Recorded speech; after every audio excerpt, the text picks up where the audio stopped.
when you have a relationship, right, you're looking at your own style. You're looking at the styles of the people in your family as well to navigate. But you also need to look at what your triggers are. What's triggering you? Why are you snapping? Or why are you upset about something? Or where is that coming from?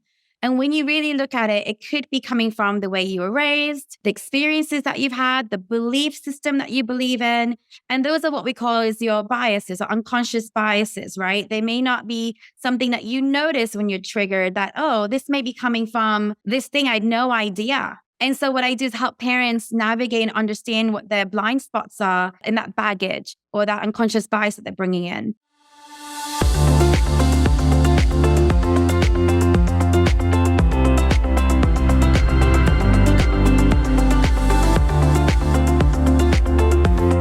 Hello, everyone, and welcome to Peak Health with Dr. Gupta.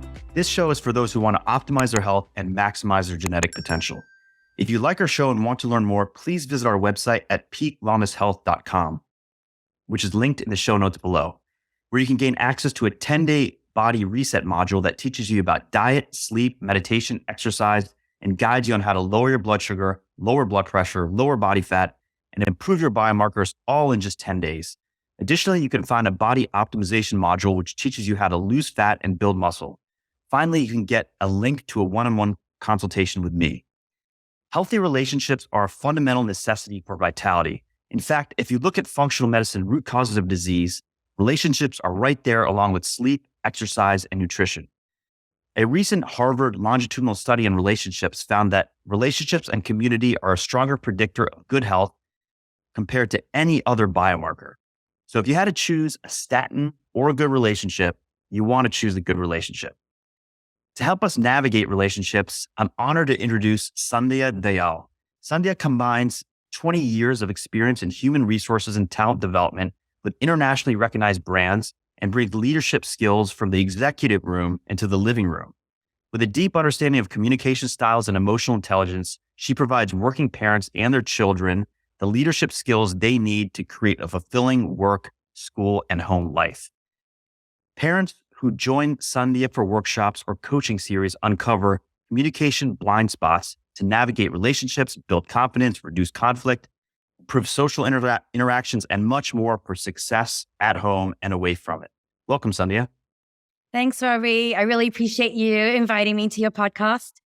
Yes, I'm very excited to have you. I heard you on another podcast and I was like, okay, I have to have you as a guest, not only because you're a good friend of mine, but because what you said made a lot of sense. And I was very excited to talk to you about this topic. Before we get into the meat of it, maybe tell me a little bit more about yourself, your background, and what you are doing now in terms of coaching and consulting.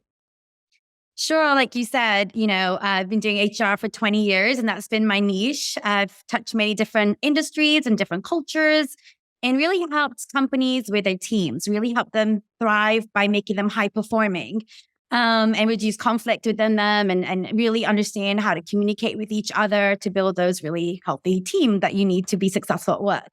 And while I was doing that, I also got married and had my own children. And I realized a lot of the skills I was teaching at work actually worked for me at home when I recognized my own parenting style, my children's styles, maybe some of my own conscious biases that I bring into my relationship with them. And I thought that, there wasn't something out there like this that I had touched. And I know there's therapy, I know there's books, but for really diagnosing and helping with family dynamics, I didn't find that much out there. So this is what my calling was for myself. And I've been really lucky to find what I'm doing right now really fulfilling and helping families and children really build confidence and their emotional intelligence. Yes, that's wonderful. And when we spoke prior to this podcast, you mentioned this dynamic and how everybody's different styles. And, there's not a one size fit all solution for many problems. And that was my approach for many years because I love to read. I was reading all types of books on relationships, on parenting and this and that. And I'm like, okay, let me try this. Let me try this. Let me try this. And, some of these suggestions seemed to work, but some didn't. And when I'd pull friends and ask them what they would think, and, they would also say, well, try this or try this. And they would have different solutions and opinions. So what you're offering is a way to really understand each individual and collaborate together to bring out the best in everyone. That's in essence what you're doing in your program, correct? Exactly right. When you read books, they get a little bit, I guess, watered down to be applicable to everyone who's reading it so they can resonate with it. And when we talk to our friends, there are things that they've tried that works with that parent style or that child style. But your family may not have that same dynamic. Or you may not have, you have different upbringing and different ways that you've thought about things in your childhood that others have not experienced through their lens. So it's very important to look at each family as an individual and then knowing how to navigate each other to really thrive like you do at work. At work, when you hire people, one person may be motivated differently than the other person is. So you have to make sure you know what they need to do to develop themselves so your team can be high performing. Same way, the same concept is at your home front as well. Yes. Very often in work, we have coaches and other consultants that come in and try to create this amazing balance between everyone, but we don't think about bringing that to the family. So this is a really important concept here. Also, to what you're saying, a lot of executive coaches that executives have and CEOs have that I've also had seen work with them just on the work front. There is no coach out there that really helps people translate that into their home life. And really working parents or working professionals don't want to choose their home life over their work life. They want to be successful in both. Having leadership skills that can be used at work and the same skills applied at home makes it much more easier for those working parents to navigate both their lifestyles and help them on both. Yeah, that completely makes a lot of sense. And to those listeners out there, what I want you to get out of this podcast is a few basic concepts, and we're going to go over those right now. So when you listen to these and understand these, you will understand a little bit more about yourself, a little bit more about your kids, and maybe you can use some of these concepts to actually help bridge gaps for yourself. So let's start with what emotional intelligence means, because we hear that word all the time, and many people don't know what it means and how you teach it. Right. So you have, mainly we know two forms of intelligence. One is your IQ, which is what you read from books, things that you study in school. And then you have the social and emotional intelligence. Is how do you apply the information in real life settings? And in emotional intelligence, you're not talking about facts and logic, but really talking about really it's twofold. It's how to manage your own emotions and be aware of how you react in certain situations. And then the second part of it is also recognizing the emotions of people around us and how to manage those emotions. The more that you can read people, the more that you understand where they're coming from, the better you can navigate, anticipate, predict what their needs are, and be able to deliver by reducing conflict and reducing stress because you both now get each other. So it's really knowing how you are doing, your strengths, your challenges, your weaknesses, your triggers, your responses, and then the people around you too. Okay, so it's really having insight into your own behaviors. I mean, that's a key part of it, right? Just like, and I guess the first part of that is understanding that you need this insight. A lot of people are just like, look, I am who I am. I react differently in different situations, and that's the way I am. But what you're saying is, look, you need to have that insight to know how you react and potentially work on that. And that is that is the intelligence you're talking about, correct? Right. Because when you react to something, you're also impacting somebody who you're interacting with, whether it's positive or negative. So it's really great someone recognize that this is the way I am and this is the way I do things. It's great because I had self-awareness. But now how do you make that work for the people around you? Right? Yes. So having that empathy is really important. And when your relationships around you are not in a healthy balance, it has all kinds of negative impact on your mental health. Stress and anxiety can be caused when your relationships aren't intact. As a doctor, you understand what that does to you in a medical world with your heartbeat and your hormones, but also from an emotional intelligence perspective, how you communicate with someone and how you think about yourself, your mental health is destroyed or can be reduced. your health benefits, like I said. You also prevent yourself from thriving academically or socially or at your home front. And that can lead to depression, anxiety, panic attacks, low self-esteem, confidence issues. So it leads to a lot more other issues if you don't have your relationships around you be healthy for you, and you also be healthy for the ones that you love and cherish the most. Absolutely. Okay, so let's dive into that a bit further. There are four parenting and kids styles that you mentioned to me. Can you describe what those styles are and what they mean? Right. So I think the premise really is that we want to have our children be resilient, be confident, right, as they go through life.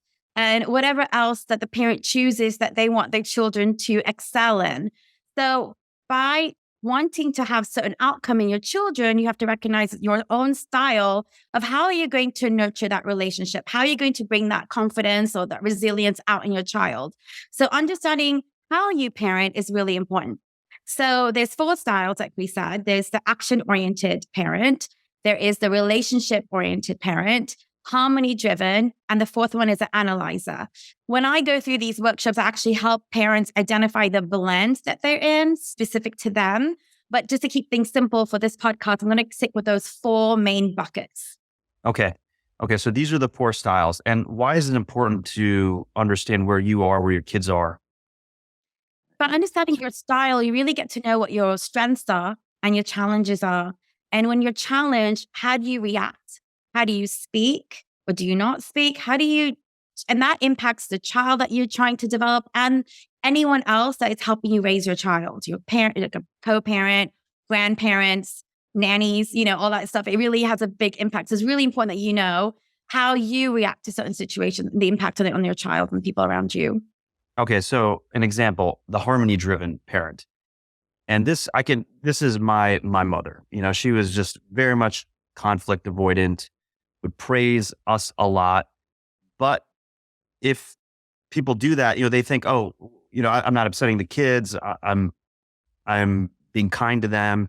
In their heart, they're doing the right thing, but there could be side effects to this behavior. And what are some of the effects of being, a very harmony driven parent? Right. So if I have a parent that comes to me that's very harmony driven, that's the kind of parent. And if those listeners that are listening to this, I think I want to draw the picture out a little bit more so they can see if this resonates with them. They're parents who really like their home environment or any environment they're in fact, to be calm, steady. Routine is very important to them. And involving people's input is also important. So I want to make sure everyone's really happy with the way things are. They also are very consistent people and they're very reliable. But the thing with this challenge is that they are also shy in speaking up if they feel like what they're going to say is going to cause conflict. So like you said, as a child, if you have a child that is upset because you said no to something, you next time may not say no because you don't want to really upset your child, right? No parent wants to upset their child. But by doing that and not really giving them parameters and helping them understand why your reasoning is that way, you actually start making them one of two ways. You either make them narcissistic. You'll see narcissistic tendencies because they feel like everything they do is perfect. And the second part is that they end up not knowing how to fail in life because they're always used to having praise. And when they fail, they don't know how to cope because they haven't felt that failure before. They always thought they were great at everything they do. So for a parent who's harmony driven, it's really important to know what your parameters are, what your values are, what your boundaries, what is it that you're going to really step up and speak out about because it really matters to you, and choosing those opportunities very purposefully and intentionally. Okay. And I'm going to step back for a second here. Ultimately, the goal here is raising a child in the way that you want them to be raised and instilling the values which you believe are important. So when people recognize that they have some of these tendencies, it's not like a reprimand or, something that you should be ashamed of or, something that requires immediate change. It's just understanding, hey, look, I have these tendencies. Ultimately, my goal is to raise my child in this way. So what do I need to tweak? What do I need to change in order to make them be this person I want to be? And it's a long-term play. It's not just a short-term thing. Exactly. There's people who go through certain workshops, and I'm sure you've gone through them at work as well, retreats and things like that. And they're more what you call the soft skills. And you feel like once you've gone through this retreat, it's going to come through osmosis. You now know it, right? Yeah. But as a doctor, you know your skill sets, you have to practice them every single day. You have to get better and better at them to really master them. So yes, to your point, there is no perfect parent. There is no perfect child. What you're trying to do is understand everyone's challenges and strengths and be able to navigate them so you all can be in a more healthy relationship together. Got it. Okay. That's wonderful. All right, let's move to the next one, the action oriented. So what's an example of this type of parent? So this type of parent is one that likes to get things done, right? They like to move fast pace. They like to make quick decisions. They're not afraid of risk. And they really are kind of competitive. They're like the go-getter, right? So if you give them anything, they'll just move forward and get it done. And what happens with this type of parent is sometimes they may move so quickly that they haven't stopped to look at all the different angles that decision may have. So they might make some mistakes, or they might go ahead too quickly when no one else is along with them. And because they're moving so quick, they may not look at people's emotions. They may come across blunt or insensitive because they just want to get things done. And so this can also kind of shut down a child or not help someone speak up when they're moving so quickly, or they make mistakes because they haven't seen different angles from different perspectives. Okay, great. Yeah. And the strengths of this obviously are, getting things done quickly, moving, but the negatives are potentially, as you just mentioned. Or challenges. Yeah, challenges. Yes, that's a better word for it. Okay, moving on. Number 3, relationship oriented. What are these types of folks like? These are your parents that are really enthusiastic and optimistic. They love social interactions. They can't be in isolation too long. And they're the ones who help everyone get motivated to do things. So they're very motivational as a parent. They're always thinking of better ways to do things. They're coming up with creative options, so they're very, very social in that aspect. And the challenge with this parent is that they can, because they're so positive in their outlook, they may have unrealistic expectations of what the child should be or what the relationships should be. And so helping them see things as they really are and dealing with that, then what they really want it to be is something that I coach them with, and really looking at different angles to make sure that they don't miss the details because they're so big picture, not detail oriented. Their mind moves a lot, so they can be very easily overwhelmed. And so helping them slow down and creating structures for themselves, because they hate structure, they hate routine, they get bored easily sometimes. So they always want to do something new and fun, but creating parameters and creating some consistency for them can really help them with their overwhelming feeling when they are with their family and doing certain activities with them. Great. And then the last one, the analyzer. Yeah. So as the title says, they love having all the information that they need before they make a decision. And then what they'll do is they look at the pros and look at the cons. They look at logic and facts when they make their decisions.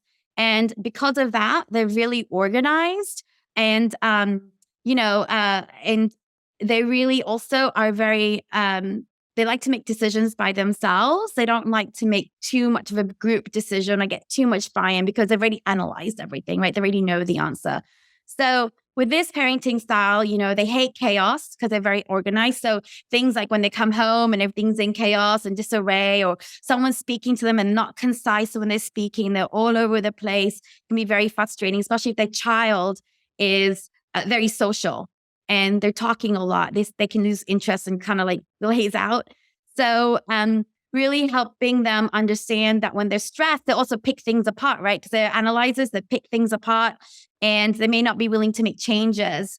And they also hide their emotions sometimes as sarcasm. So helping them understand by hiding their emotions or masking it behind sarcasm and not being upfront really gives mixed messages to their children and their whoever else is involved in their life, and can lead to insinuation or misdirected conflict.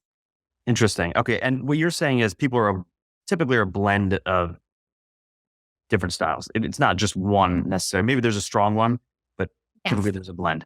Okay. Yeah, typically there's one that's a consistent one that shows up more consistently in their natural state. But yeah, there are blends that show up in different social situations or work situations, but there will be one that's consistent.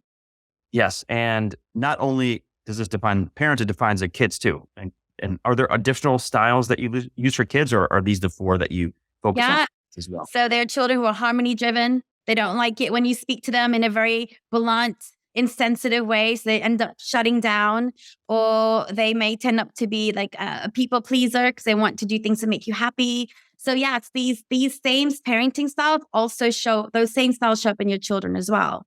So you can see based on that, Ravi, if you have a parent that is very action oriented, right? And then you have a child that is very analyzes everything. How that style could cause conflict if they don't know how to manage each other the right way. Yes. It's interesting. As you were talking about this, I just thought of an example that occurred yesterday when my son had a class he had to attend after school, and he had some sniffles, wasn't feeling great. And I'm much more the harmony driven type. And this way I was like, okay, look, you're not feeling great. Let's reschedule. And his mom's more I would say more action oriented. Hey, let's get this done. Forget this, the sniffles and all this stuff. And then I was thinking to myself, am I being too soft on him? Like, should I just push him through this? But as you're going through these different styles, I was thinking, well, look, he's probably more of a harmony driven kid, as am I.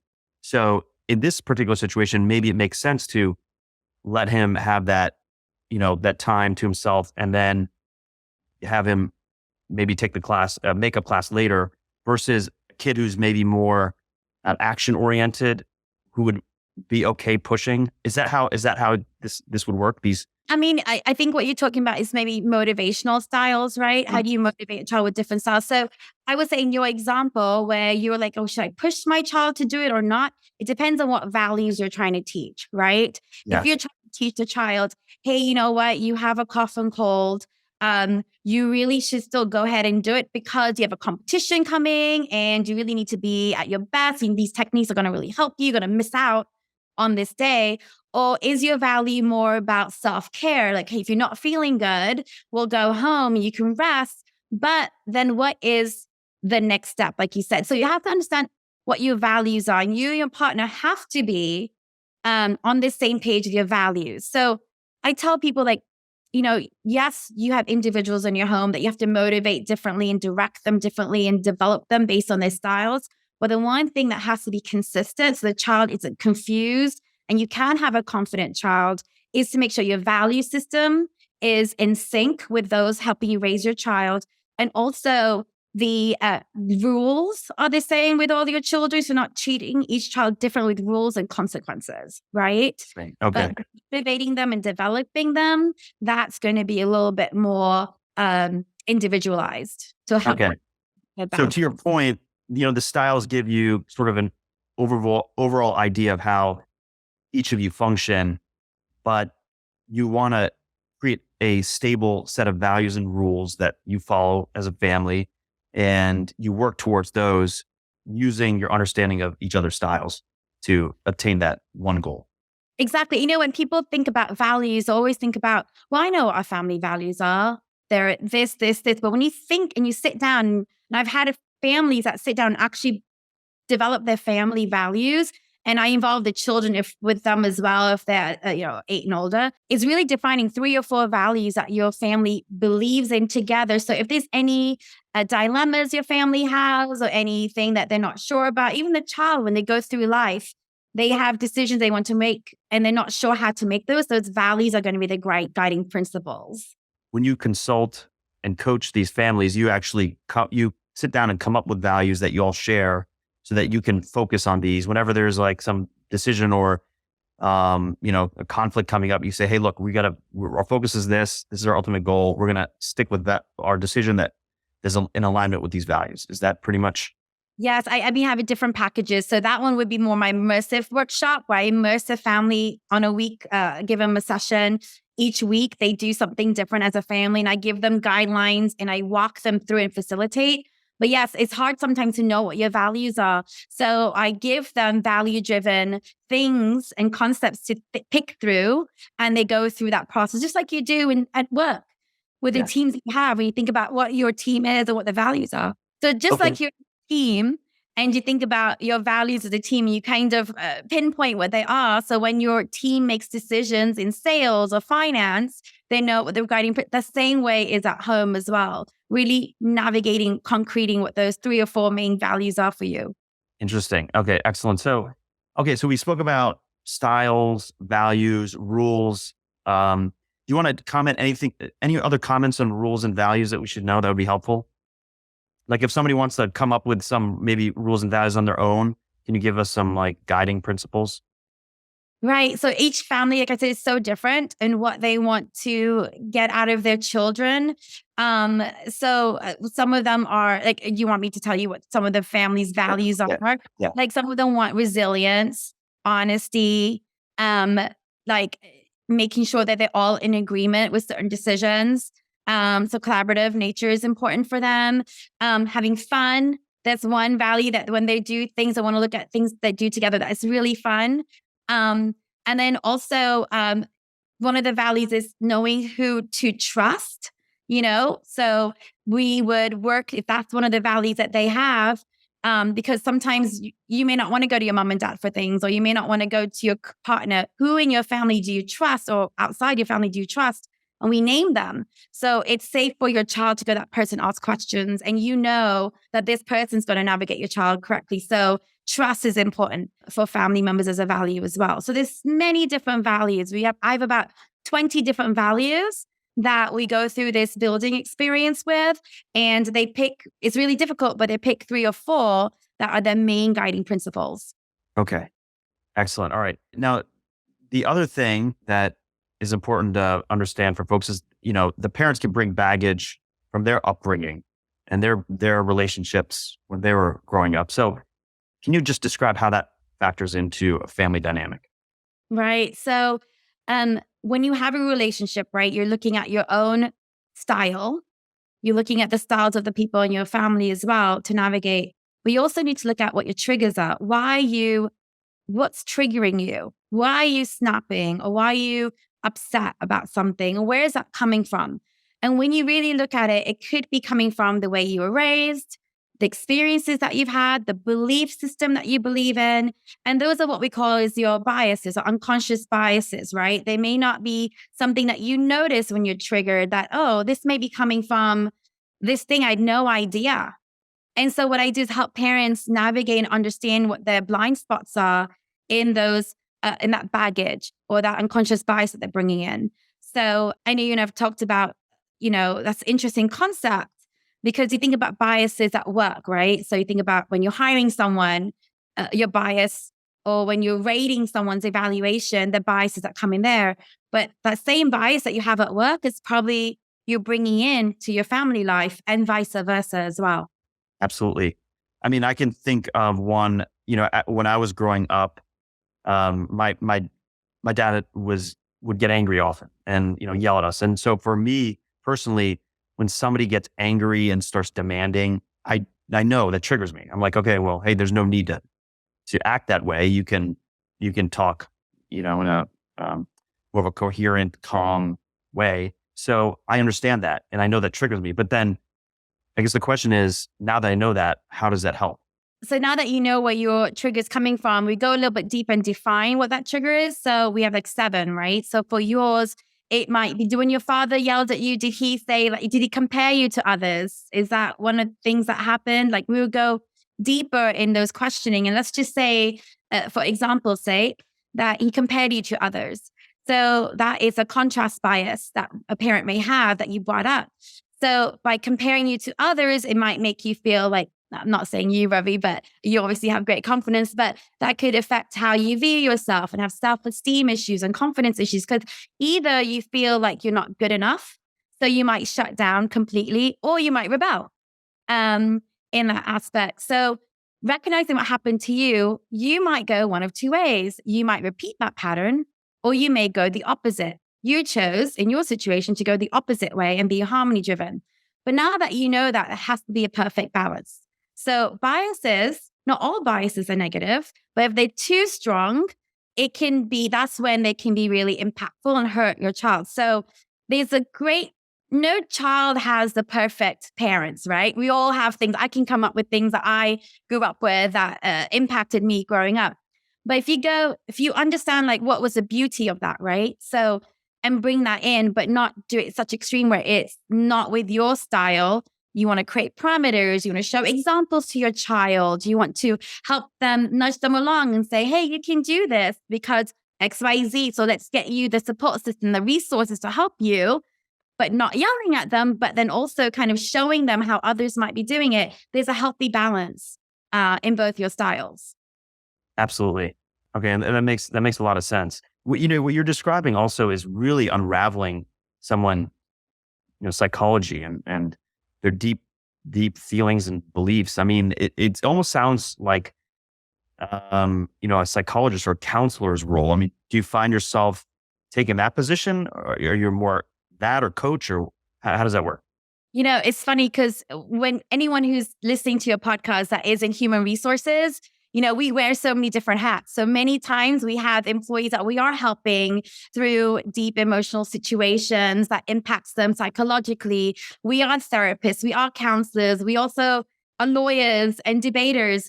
So I do see myself doing a lot of that in my coaching. However, I tell the ones that I coach, I am not a therapist, I am not licensed, but the way I'm doing it is through leadership skills. So by unraveling them, I'm not going too deep in the past and the emotions of the past, but more awareness. And with the awareness, giving them the skill set to deal with what they need to deal with today and giving them the leadership skills for that to lead themselves and manage the people around them. That's wonderful. Okay. Well, this was a great overall discussion about what you do and the power of really understanding yourself, understanding your style, your values, your rules, your biases, your triggers. I mean, there's so much we could discuss. I think we can have several podcasts, and I hope you'll come back for more. What would you say some main takeaway points are of the topics we just discussed? I think it's for every parent that's out there that's feeling really overwhelmed or feeling that they have a blockage or a barrier and they cannot help their child, or they're having issues with their partner or their parents not understanding how to help them raise children. Really recognizing that every family dynamic is different and really understanding that there are alternatives where there are people who can help them with understanding what their specific situation is, understanding what's around them, the dynamics, and really helping them pinpoint it and having someone that can walk them through that. Again, not everything's cookie cutter. Not everything that one family does is going to work for you. So what works with your family? And there are solutions out there. It was not going to take a year's work to get through them. It's just building that self-awareness. And that's what I help parents do and give them that awareness that can help them change the way that they're approaching things and have a really impactful aspect to raising their family and thriving. That's wonderful, Sandhya. I'm going to ask you a few more questions before we end. Some things that, are common discussion points amongst me and my friends that have kids. So what are your thoughts on participation trophies? We see that often. When I was a kid, we'd get first, second, third place and nobody else would get anything. But nowadays, everyone gets a trophy. What are your thoughts on that? Does that help kids build confidence? My personal opinion is I rather have teams that really worked hard to really deserve recognition, and those that need a little work to do, understand that they are motivated by a reward, what they need to get there.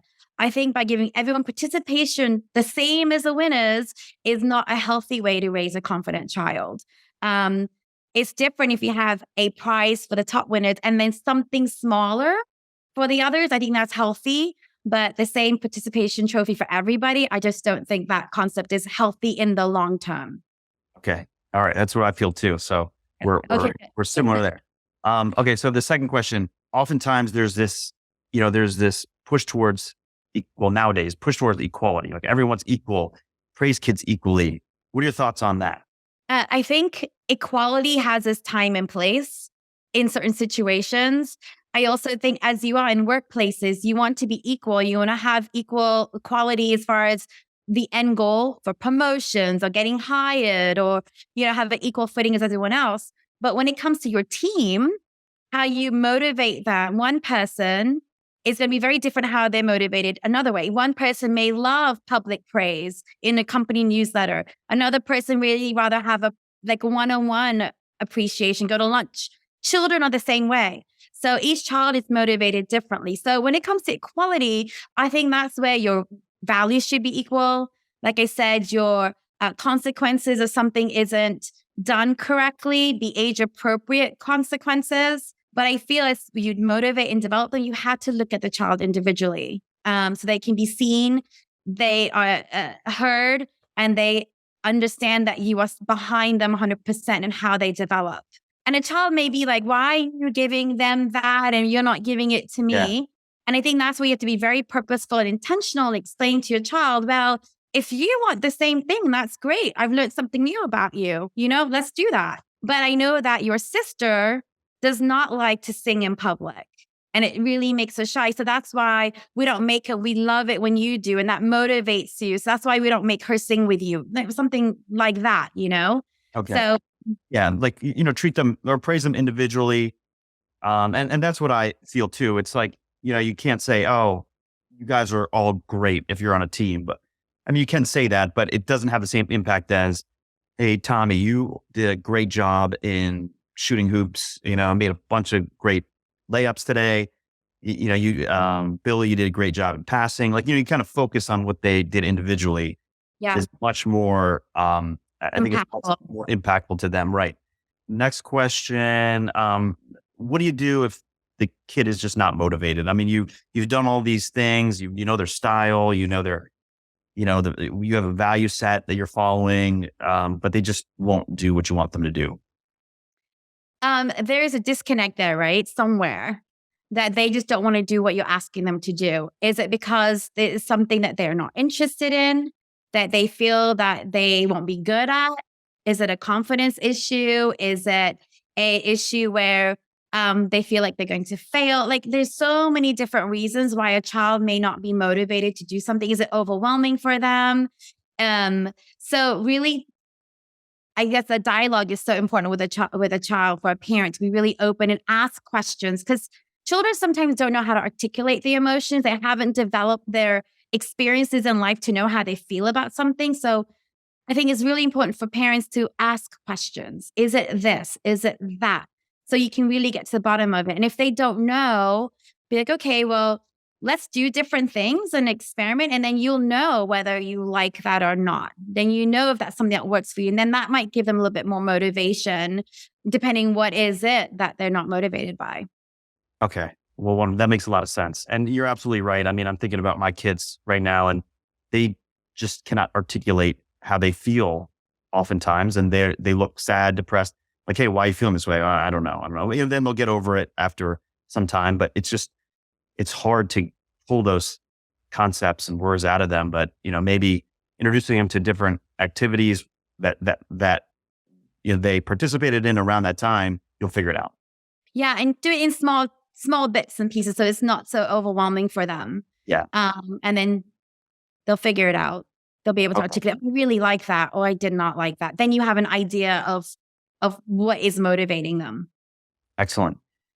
Well, thank you, Sandhya. Now, how can people get in touch with you or find you if they're interested in learning more? Right. So I actually think I have Instagram page, which has a link, which has all my products linked in that. So that Instagram page is refresher.pro. So it's refresh with the letter R.pro. And also, if they wanted to find out more about me, they can go to my website, same information, refresh with the letter R.pro. And I'll have my packages there. I have freebies, I have worksheets, I have a Buzzstyle feed quiz that can help them understand what their blind spots are, and some really great freebies for them as well. So wonderful. And we'll put that in the show notes. Thank you, Sandhya. It was wonderful having you, and we'll have you again soon.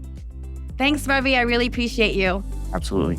I hope you enjoyed this podcast. And if you did, please make sure to hit the subscribe and the like button and leave a comment about what you'd like to see on our future episodes.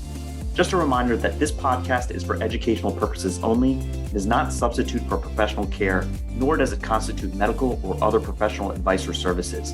If you're looking for medical care, please seek a qualified doctor or medical professional.